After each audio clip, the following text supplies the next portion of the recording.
نحمده ونصلي على رسول الكريم اما بعد فاعوذ بالله من الشيطان الرجيم بسم الله الرحمن الرحيم كونوا مع الصادقين صدق الله العظيم وبلغنا رسوله النبي الامين المكين الكريم.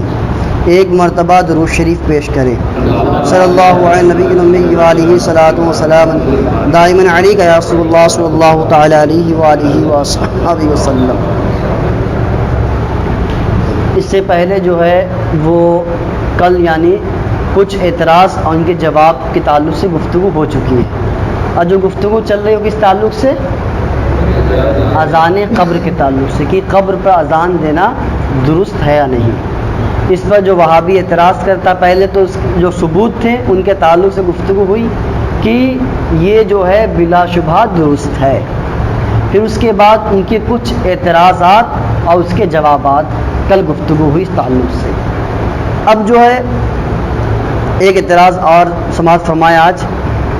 اعتراض نمبر 3 کہتے ہیں فقہا فرماتے ہیں کہ قبر پر جا کر بجز فاتحہ کے کچھ نہ کرے اور اذان قبر فاتحہ کے علاوہ ہے لہذا حرام ہے. یعنی یہ کہنا کہ یہ کہتے ہیں اعتراض کرتے ہیں کہ فقہا فرماتے ہیں یعنی جو فقیہ ہیں جو مسئلے مسائل کے تعلق سے گفتگو کرتے ہیں اور جو مسئلے مسائل میں عبور رکھتے ہیں تو وہ فرماتے ہیں کہ قبر پر جا کر بجز مانے علاوہ یعنی فاتحہ کے علاوہ کچھ نہ کرے. فاتحہ کے علاوہ کچھ نہ کرے. اذان قبر جو ہے فاتحہ کے علاوہ ہے, اس کے سوا ہے. فقہا صرف فاتحہ کے بارے میں کہتے ہیں آپ جو ہے قبر پر اذان دیتے ہیں تو یہ فاتحہ کے علاوہ ہے لہٰذا یہ کیا ہے حرام ہے. یہ کس کا کہنا ہے؟ وہابی کا کہنا ہے. اب اس پر جواب دیتا ہے. کیا جواب دیتا ہے؟ دیکھیے چنانچہ بحر الرائق میں ہے کہ وَيُكْرَهُ عِنْدَ الْقَبْرِ كُلُّ مَا لَمْ يُهَدْ مِنَ السُنَّةِ وَالْمَوْعُودُ مِنْهَا لَيْسَ إِلَّا زِيَارَتُهَا وَالدُّعَاءُ عِنْدَهَا قَائِمًا. یہ بحر الرائق جو ہے یہ فقہ کی کتاب ہے اور بہت بڑے فقیہ گزرے ہیں. ان کی پیدائش قاہرہ میں ہوئی یعنی مصر میں. مصر کے رہنے والے ہیں صاحب بحر الرائق. اور یہ کتاب جو ہے یہ شرح ہے کنز الدقائق کی. تو اس میں آیا ہے یہ عبارت جو میں آپ کے سامنے پڑھ کر سنایا کہ مکروہ ہے قبر کے پاس ہر وہ چیز جو سنت سے نہ پائی جائے. سنت سے جو چیز نہ پائی جائے وہ کیا ہے؟ مکروہ ہے. اور جو ہے اذان قبر جو ہے یہ سنت میں سے نہیں ہے مگر زیارت اور دعا یعنی یہ درست ہے. زیارت کرے قبر کی چاہے قبر پر کیا ہے دعا کرے یہ کیا ہے درست ہے. اس کے علاوہ قبر پہ اذان دینا یہ سنت سے نہیں ہے اور جو سنت سے نہ ہو وہ کیا ہے مکروہ ہے. یہ کس نے فرمایا؟ صاحب بحر الرائق نے فرمایا ہے. تو یہ ان کا کہنا. دیکھو بہت بڑے فقیہ نے کہا کہ جب سنت سے نہیں ہے تو اذان دینا کیا ہے یہ مکروہ ہے. یہ ان کا کہنا. ایک اعتراض اور کیا ہے آگے کہتے شامی فتاوی شامی یہ کتاب الجنائز میں ہے کہ لا یسن الاذان عند ادخال المیت فی قبری کما هو المعتاد الان وقد صرح ابن حجر بانه بدعۃ وقال من ظن انه سنۃ فلم يصب. یعنی میت کو قبر میں اتارتے وقت جو ہے اذان دینا سنت نہیں ہے. یہ کس میں؟ فتاوی شامی کے اندر ہے کہ قبر میں میت کو اتارتے وقت اذان دینا سنت نہیں ہے جیسا کہ آج کل مروج ہے یعنی جو رواج ہے. یہ فتاوی شامی کی عبارت ہے. ابن حجر رحمۃ اللہ علیہ نے جن کے تعلق سے کل گفتگو ہو چکی ہے تصریح فرما دی وضاحت کر دی کہ ایسا کرنا بدعت ہے اور جو کوئی اس کو سنت جانے وہ درست نہیں کہتا. تو وہ بھی کہتا دیکھو فتاوی شامی کے اندر واضح طور پر ہے کہ اس کو ہم سنت نہیں کہیں گے یہ بدعت ہے تو لہٰذا تمہارا یہ کام کرنا کیا ہے حرام ہے. اس کے بھی خلاف ہے اس عبارت کے بھی خلاف ہے. اور کہتا ہے در البحار جو ہے یہ کتاب ہے اس کے اندر ہے کہ من البدع التي شاعت فی بلاد الہند الاذان علی القبر بعد الدفن. یعنی جو بدعتیں کہ ہندوستان میں شائع ہو گئی، یعنی جو رواج ہے ہندوستان کے اندر بدعت، التی شاعت فی بلاد الہند، ہندوستان کے شہروں میں یا ہندوستان میں جو چیزیں پھیل گئی ہیں، یعنی ان میں سے دفن کے بعد قبر پر اذان دینا، تو یہ کیا ہے؟ اس کو بدعت میں شمار کیا۔ کس نے؟ وہ شمار کیے ہیں صاحب جو در البحار نے۔ تو اب دیکھیے، اور اس کے علاوہ توشیح جو کتاب ہے شرح تنقیح میں محمود بلخی رحمۃ اللہ علیہ جو ہے وہ فرماتے ہیں الآذان علی القبر لیس بشیء، قبر پر اذان دینا کچھ نہیں۔ مولوی اسحاق صاحب میت مسائل میں فرماتے ہیں کہ قبر پر اذان دینا مکروہ ہے، کیونکہ یہ ثابت نہیں، اور جو سنت سے ثابت نہ ہو وہ مکروہ ہوتا ہے، جو سنت سے ثابت نہ ہو وہ مکروہ ہوتا ہے۔ تو اس سے خلاصہ کلام یہ نکلا، ان تمام عبارتوں سے یہ بات واضح ہو گئی، وہابی کہتا ہے کہ قبر پر اذان دینا یہ درست نہیں ہے۔ ان تمام عبارتوں سے یہ بات واضح ہو رہی۔ اب دیکھیے کہاں کی باتیں ہیں اور کہاں کس طور پر فٹ کر رہا ہے وہ سماعت فرمائیں۔ جواب کہتے بحر الرائق کا یہ فرمانا کہ قبر پر جا کر بجز یا زیارت و دعا اور کچھ کرنا مکروہ ہے، ایسا فرمانا ان کا کہ زیارت کرنا اور قبر پہ دعا کرنا اس کے علاوہ کچھ نہ کرنا وَيُكْرَهُ، ایسا کرنا مکروہ ہے، تو کیا فرماتے ہیں؟ ان کا یہ کہنا درست ہے، البتہ تمہارے سمجھنے میں جو ہے پھیر ہو رہا ہے اور تم کہاں کی بات جو ہے کہاں پیش کر رہے ہو۔ ان کا یہ فرمانا کہ زیارت اور دعا کے علاوہ کچھ نہ کرنا مکروہ ہے، یہ بلا شبہ ایسا ان کا کہنا درست ہے۔ کیوں؟ دیکھیے وہ زیارت قبور کے وقت فرماتے ہیں، یعنی یہ کہ جب قبر کی زیارت کرنے جائیں، دفن ایک الگ چیز ہے اور زیارت کرنا ایک الگ چیز ہے، جب زیارت کرنے جائیں تو اس وقت جو ہے زیارت اور دعا کے علاوہ کچھ اور کرنا کیا ہے؟ مکروہ ہے۔ یعنی جب وہاں زیارت کی نیت سے جائے تو قبر کو جو ہے سجدہ کرنا وغیرہ ناجائز کام نہ کرے، یعنی قبر پر یہاں مراد کیا ہے کہ صرف زیارت کرے اور دعا کرے، اس کے علاوہ ناجائز کام نہ کرے، سجدہ قبر کو نہ کرے۔ ان کے کہنے کا یہ مطلب ہے، ان کے کہنے کا مطلب یہ ہے۔ اور یہاں گفتگو ہے دفن کے وقت، یہاں جو گفتگو چل رہی ہے وہ کس تعلق چل رہی ہے؟ جب انسان میت کو دفنا دے اس کے بعد اذان دینے کے تعلق سے ہے، یہاں تو زیارت کی بات نہیں۔ اب وہ جو کہہ رہے ہیں مکروہ ہے زیارت اور دعا کے علاوہ، کب کی بات ہے؟ زیارت کی بات ہے۔ اور جب زیارت کی بات، ہم تو بات کر دفن کی، تمہارا کہاں کی بات کہاں فٹ کر رہے ہیں؟ تو یہ بات واضح ہو گئی۔ اب دیکھیے یہ زیارت کا وقت نہیں ہے، جو دفن ہم کرتے ہیں وہ زیارت کا وقت نہیں ہے۔ پھر اب کہتے ہیں اگر وقت دفن بھی اس میں شامل ہے، تمہارے کہنے کے حساب سے اگر مان لیا جائے کہ وقت دفن بھی اس وقت کیا ہے؟ شامل ہے، اس کے اندر، ان کی عبارت کے اندر شامل ہے صاحب بحر الرائق کے اندر، تو لازم ہوگا کہ میت کو قبر میں اتارنا، تختہ دینا، مٹی ڈالنا اور بعد دفن تلقین کرنا، جس کو فتاوی رشیدیہ میں بھی جائز کہا ہے، سب منع ہو۔ بس مردے کو جنگل میں رکھ کر فاتحہ پڑھ کر بھاگ آنا چاہیے۔ کیوں؟ اب تمہارا یہ کہنا کہ یہ صاحب بحر الرائق نے فرمایا صرف زیارت کرو، دعا کرو، اس کے علاوہ کچھ نہ کرو، اب تم پیش کہاں کر رہے ہو؟ دفن کے وقت پیش کر رہے ہو۔ تو جب اگر مان لیا جائے تمہارا یہ کہنا کہ دفن کے وقت صرف یہی چیز کری جائے گی، تو پھر اس کے بعد جو ہے تم کیوں قبر کے اندر مردے کو اتار رہے ہو؟ انہوں نے تو فرمایا صرف کیا ہے؟ زیارت کرنے کے لیے، انہوں نے فرمایا دعا کرنے کے لیے، تم قبر میں اتار رہے ہیں، تو ان کے خلاف ہے کہ نہیں خلاف ہے؟ اس کے علاوہ جو ہے مٹی دینا اور یہ کہ بعد دفن تلقین کرنا، حالانکہ اس چیز کو فتاوی رشیدیہ کے اندر بھی درست کہا گیا ہے۔ تو جب اگر یہ مان لیا جائے زیارت اور دعا کے علاوہ کچھ نہ کرنا، تو یہ بھی نہ کرو، یہ بھی نہ کرو، بس کیا ہے کہ اپنے مردے کو ڈال کہیں پہ چھوڑ دو اور فاتحہ پڑھو، زیارت کرو اور چلے آؤ۔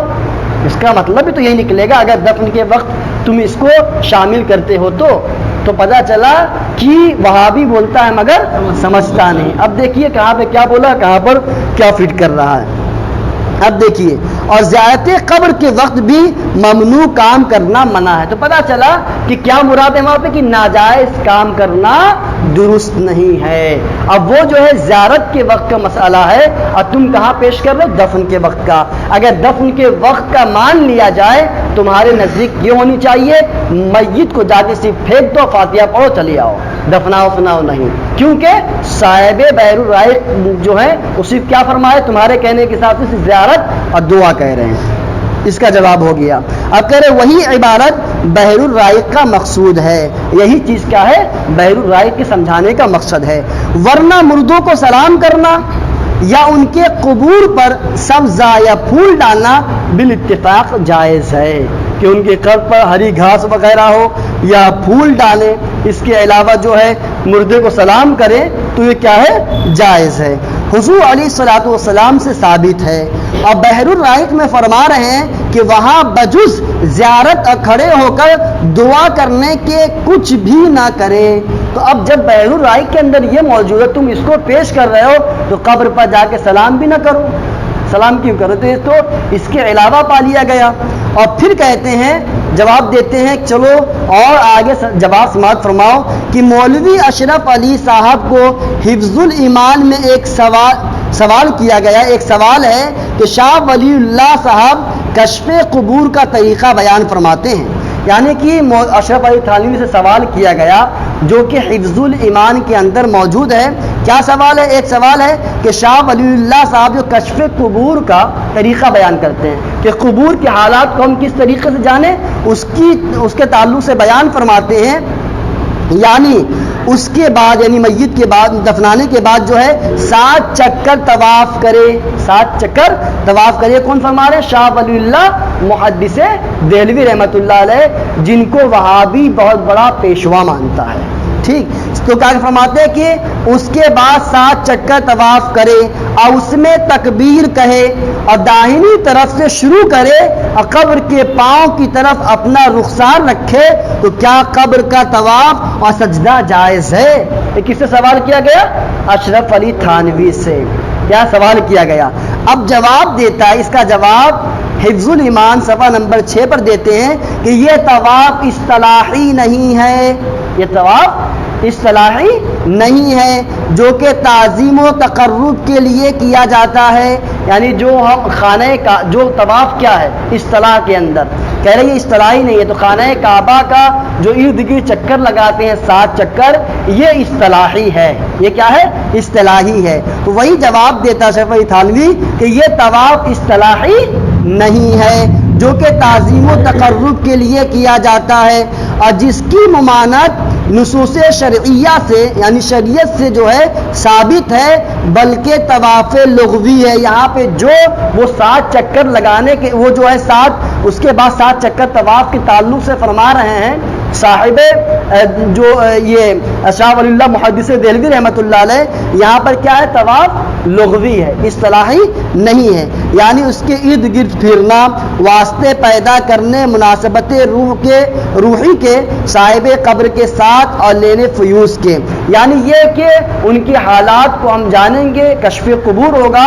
تو اس کے تعلق سے کیا ہے کہ جو طواف کرنے کے لیے انہوں نے فرمایا ہے وہ کس تعلق سے فرمایا ہے؟ وہ جو ہے لغوی طور پہ، یعنی صرف پھرنا گھومنا، اس کا لغوی معنی ہے. یہ تعظیم و توقیر مراد نہیں ہے، اور یہ کیا ہے؟ حرام ہے. تو اس کی نظیر جو ہے حضرت جابر کے قصے میں وارد ہوئی ہے، جبکہ ان کے والد مقروض ہو کر وفات پا گئے اور قرض خواہوں نے حضرت جابر کو تنگ کیا. قرض خواہوں نے حضرت جابر کو تنگ کیا. انہوں نے حضور علیہ الصلوۃ والسلام سے عرض کیا کہ باغ میں تشریف لا کر رعایت کرا دیجئے. حضور صلی اللہ علیہ وسلم باغ میں رونق افروز ہوئے اور چھواروں کے انبار لگوا کر بڑے انبار کے گرد 3 بار جو ہے پھرے. طاف حول اعظمها بیدرن. یہ حضور کا پھرنا کوئی طواف نہ تھا بلکہ اس میں اثر پہنچانے کے لیے اس کی چاروں طرف پھر گئے. تو اب دیکھیے کیا ہے قبر کے تعلق سے شاہ ولی اللہ محدث دہلوی رحمۃ اللہ علیہ کیا کر رہے ہیں؟ کیا فرما رہے ہیں کہ 7 چکر لگائے اور جو ہے 7 چکر لگانے کے بعد جو ہے کشف قبور ہوگا. تو اب دیکھیے ذرا غور کیجئے، تو اب جو ہے شاہ ولی اللہ محدث دہلوی رحمۃ اللہ علیہ کے تعلق سے جن کو پیشوا مانتا کیا کہتا ہے، یہاں پہ اصطلاحی مراد نہیں بلکہ لغوی مراد ہے۔ تو اب جو ہے یہاں پر جو ہے زیارت اور دعا کے علاوہ چیز پائی گئی نہیں پائی گئی؟ جو طواف کے تعلق سے ہے یہ کیا ہے، کس تعلق سے؟ زیارت اور دعا کے علاوہ ہے نا۔ جب زیارت اور دعا کے علاوہ ہے تو یہ فتویٰ ہمارے اوپر لگانے سے پہلے کہ اذان قبر جو ہے وہ زیارت اور دعا کے علاوہ ہے، تو کہتے ہو یہ حرام ہے، تو یہی چیز جو ہے اپنے پیشوا پہ بھی لگاؤ، یہی چیز، کیونکہ وہ جو ہے 7 چکر لگانے کے لیے کہتے ہو، ان کو بچانے کے لیے کیا کہہ رہے ہو کہ یہاں پہ اصطلاحی مراد نہیں بلکہ لغوی مراد ہے۔ اب یہ کتاب جو ہے اس کے اندر موجود ہے، یہی کتاب ہے حفظ الایمان جس کی عبارت پیش کی گئی، کس کی ہے؟ اشرف علی تھانوی کی ہے، اشرف علی تھانوی کی ہے۔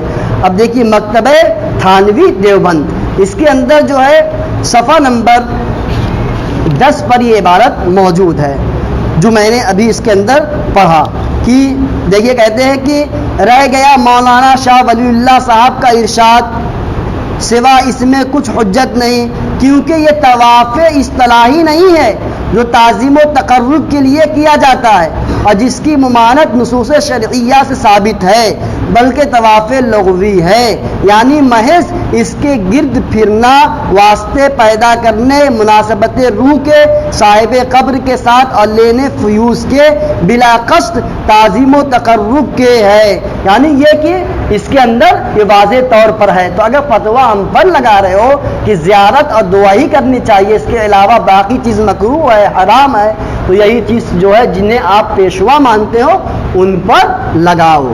ایک بات تو یہ، اب دیکھیے یہ کتاب بہت گندی کتاب ہے، یعنی عقیدے کو خراب کرنے والی کتاب ہے۔ دیکھیے اسی کتاب میں جو ہے جب غیب کے تعلق سے گفتگو کی گئی، غیب کے تعلق سے اس نے گفتگو کیا تو معاذ اللہ کیا لکھتا ہے نبی کونین صلی اللہ تعالی علیہ وسلم کے تعلق سے کہ اگر بعض علوم غیبیہ مراد ہیں، نہیں یہاں پر دیکھیے اوپر، ہاں، پھر یہ کہ آپ کی ذات مقدس پر یعنی نبی کونین صلی اللہ علیہ وسلم کی ذات پر علم غیب کا حکم کیا جانا، یعنی علم غیب کا حکم لگانا، اگر بقول زید کے کہنے کے حساب سے صحیح ہو تو دریافت طلب یہ امر ہے کہ اس غیب سے مراد بعض غیب ہے یا کل غیب، یعنی جو نبی کے تعلق سے غیب کا ثبوت ہے تو بقول زید کہ اس سے مراد کیا ہے، بعض غیب ہے یعنی کچھ غیب یا تمام غیب۔ کہتے اگر بعض علوم غیبیہ مراد ہیں تو اس میں حضور صلی اللہ علیہ وسلم ہی کی کیا تخصیص، ان کو کیا خاص کرنا؟ ایسا علم غیب تو زید و عمر بلکہ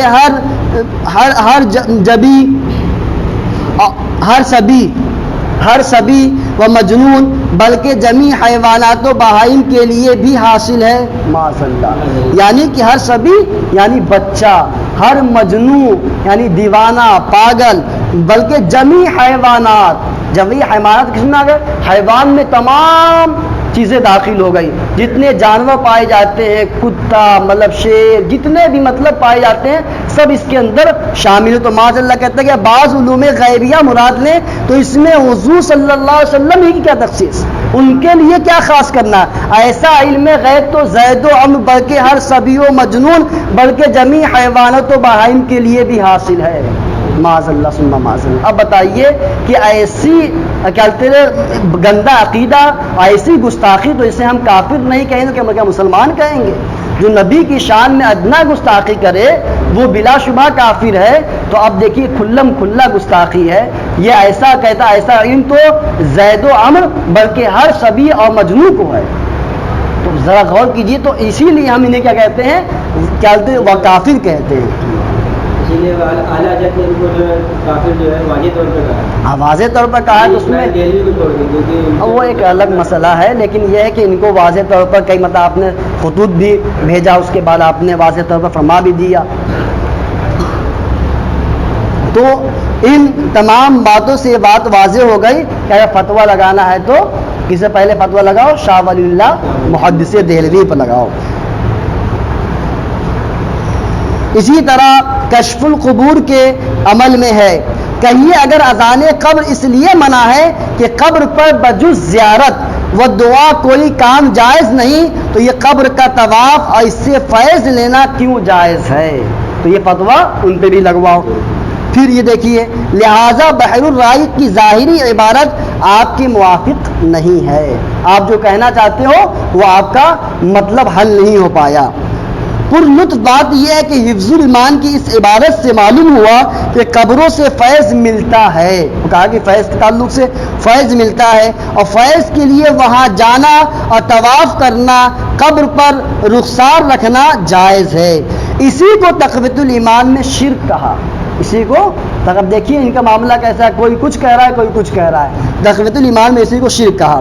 شامی کو توشی وغیرہ کی عبارتوں کا جواب سوال نمبر 1 کے ماتحت گزر گیا کہ اس میں سنت کا انکار ہے نہ کہ جواز کا، یعنی جو یہ کہا گیا کہ میت کو قبر میں اتارتے وقت اذان دینا سنت نہیں، جیسا کہ آج کل مروج ہے، رائج ہے، اور ابن حجر نے تشریح فرما دی یہ بدعت ہے اور جو کوئی اس کو سنت جانے وہ درست نہیں، تو اس کے تعلق سے کل گفتگو ہو چکی ہے کہ اگر یہ کہ کوئی کام جو ہے یہ کہہ دیا جائے سنت نہیں، جیسے کہ بخاری شریف چھاپنا سنت نہیں، قرآن شریف چھاپنا سنت نہیں، تو اس کا مطلب تو یہ نہیں کہ وہ چیز حرام ہو جائے۔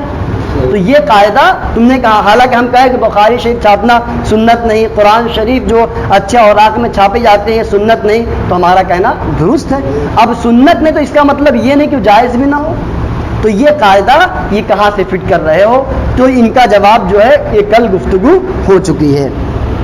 اب دیکھیے اس کے علاوہ توشی کا فرمایا لیسا بشیء، اس کے یہ معنی نہیں ہے کہ حرام ہے، مراد یہ ہے کہ نہ فرض ہے نہ واجب نہ سنت، محض جائز اور مستحب ہے، اور اس کو سنت یا واجب سمجھنا محض غلط ہے۔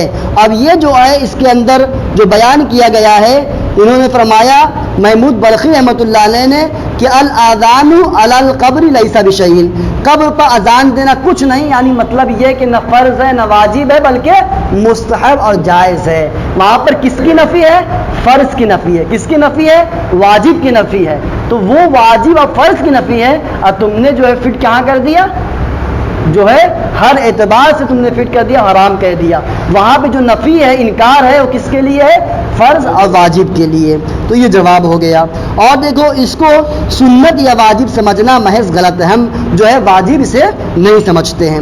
جو فقہا کے اس کو بدعت فرماتے ہیں وہ بدعت جائزہ یا یہ کہ بدعت مستحبہ فرماتے، نہ کہ بدعت مکروہہ، کیونکہ بلا دلیل کراہت ثابت نہیں ہوتی۔ کل کے اندر گفتگو ہوئی تھی کہ بلا دلیل شرعی جو ہے وہ کراہیت بھی نہیں ثابت ہوتی ہے، پھر تمہارا حرام کہہ دینا یہ کون سی بات ہے؟ جب حرام کہہ رہے ہو تو دلیل پیش کرو۔ اور کیا جو کل گفتگو ہوئی تھی علامہ ابن حجر رحمۃ اللہ علیہ کے تعلق سے، تو اس میں یہی بتایا گیا تھا کہ کسی مولانا کی بات جو ہے وہ شریعت نہیں ہے۔ شریعت کیا ہے؟ وہ قرآن و حدیث، نبی کون صلی اللہ علیہ وسلم کا فرمان جو ہے یہ شریعت ہے۔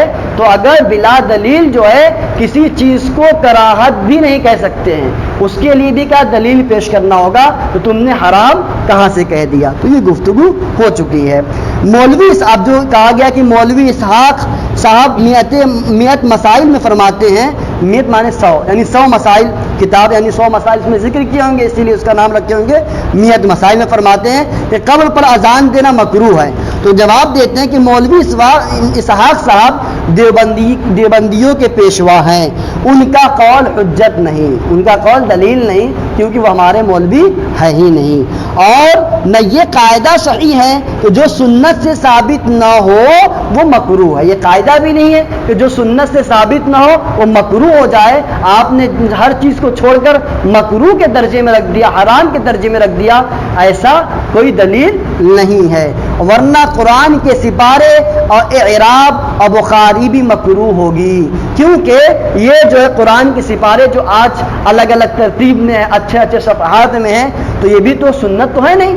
جب سنت نہیں تو مکروہ تو کہہ نہیں سکتے ہیں، حالانکہ سنت نہیں لیکن جائز ہے۔ اسی طریقے سے بخاری شریف بھی کیا ہے چھپوانا، یا بخاری شریف جس شکل میں ہے وہ سنت نہیں لیکن کیا ہے درست ہے، چھپوانا جائز ہے۔ یا یہ کہہ دیجیے جو یہ وہابی یعنی اہل خبیث کہیے، اہل حدیث کیا جو اپنے آپ کو اہل حدیث کہتا ہے، تو وہ کیا کہتا ہے؟ ہر بات پہ کہتا ہے صحیح حدیث پیش کرو، صحیح حدیث شریف پیش کرو. تو یہ بھی جو اصطلاحات ہے، صحیح لذاتی، صحیح لغیرہ، یا اس کے علاوہ جو بھی درجے ہیں احادیث طیبہ کی، وہ بھی کیا ہے؟ حضور کے زمانے کی نہیں ہے. بعد میں محدثین نے ان اصطلاحات کو یکجا کیا اور حدیث کے درجے کو باندھنے کے لیے ان اصطلاحات کو متعین کیا. اب یہ ہر بات پہ کہتا ہے صحیح حدیث شریف پیش کرو، صحیح حدیث شریف پیش کرو، تو اس سے یہ کہو کہ کیا یہ اصطلاحات حضور کے زمانے کی ہے؟ جب نہیں ہے تو یہ تو بدعت ہے، یہ بھی تو بدعت ہے. تو ہم یہ کہیں کہ صحیح کہنا کسی حدیث کو یہ بھی سنت نہیں، حالانکہ درست ہے. ایسا یہ اصول بالکل ضابطہ طریقہ کیا ہے؟ درست ہے. تو پتہ چلا ان تمام خلاصہ کلام سے جو ہے وہابی بولتا ہے مگر سمجھتا نہیں، اور اس سے یہ ہمیں درس ملا، سبق ملا کہ جو ہم کر رہے ہیں بلا شبہ وہ درست ہے. اپنی گفتگو یہیں پہ ختم کرتا ہوں. ما علینا الا البلاغ.